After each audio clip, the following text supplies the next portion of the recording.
Yesterday, the world marked Holocaust Remembrance Day, an annual reminder of mankind's horrific capacity for evil and our obligation to combat hatred toward Jews wherever it emerges. Today, of course, anti-Semitic hate is welling up amid the lawless radicalism on college campuses across our own country, in the physical blockades barring Jewish students from getting to class, in the ransacking and occupation of campus buildings, and of course, in the torrents of noxious slurs against the Jewish people and the Jewish state. Just last week, President Biden finally weighed in with a belated banality: order must prevail.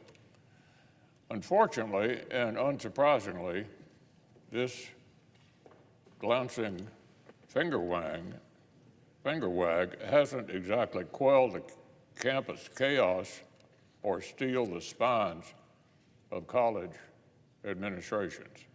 The President's words haven't yet prompted local leaders in Washington to send the Metropolitan Police Department to clear out the anti-Semitic vandalism convention that continues to unfold half a mile from the White House on the campus of George Washington University.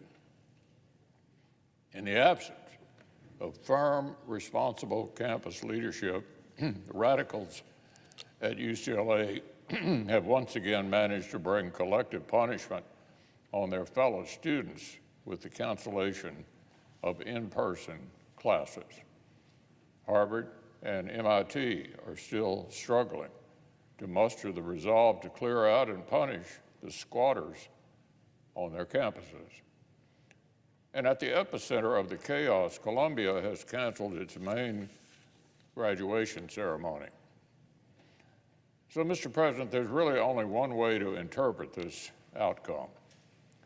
It's an undeserved victory for the unhinged radicals who've been disrupting campus life and forcing Jewish students to steer clear for weeks.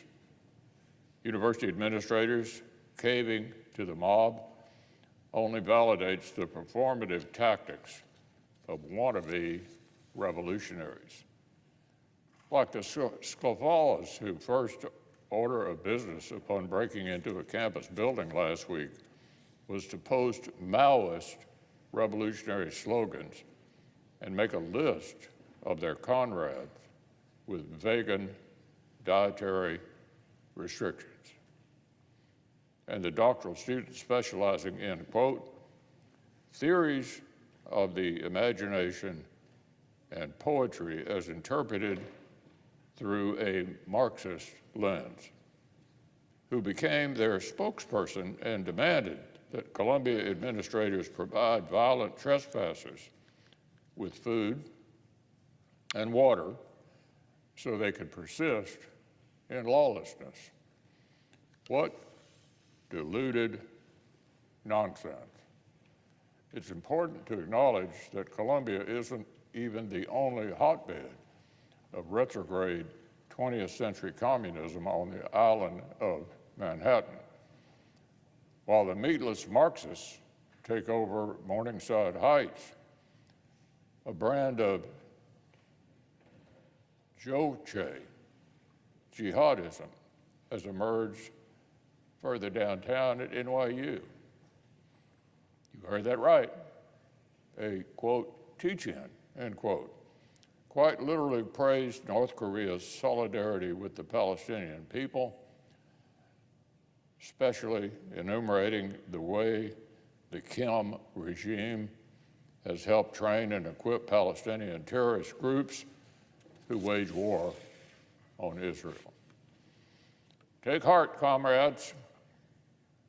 Brutal totalitarians and savage terrorists have actually got and found a common cause. The glorification of leftist revolutionaries at supposedly elite universities is actually not new.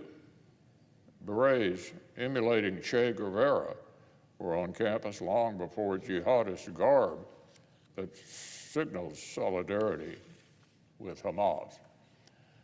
And as added as any generation's radical cries may be, the American people have usually been able to trust that eventually the would-be Maoists would submit to the lessons of history.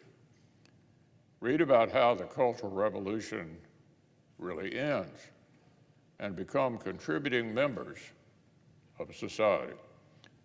But today, the guardrails against professional radicalism have grown vanishingly thin. Unlike in the 1960s, today's Red Guards actually have academic tenure. And more than ever before, the brain trust of American universities see the indoctrination of students in postmodern leftism not just as a privilege of tenure, but an obligation. From the comfortable, endowed sinecures where they count on foundation grants, these professors of the vanguard elite urge their impressionable students to engage in unlawful acts with potentially lasting repercussions. Cannon fodder for the cause.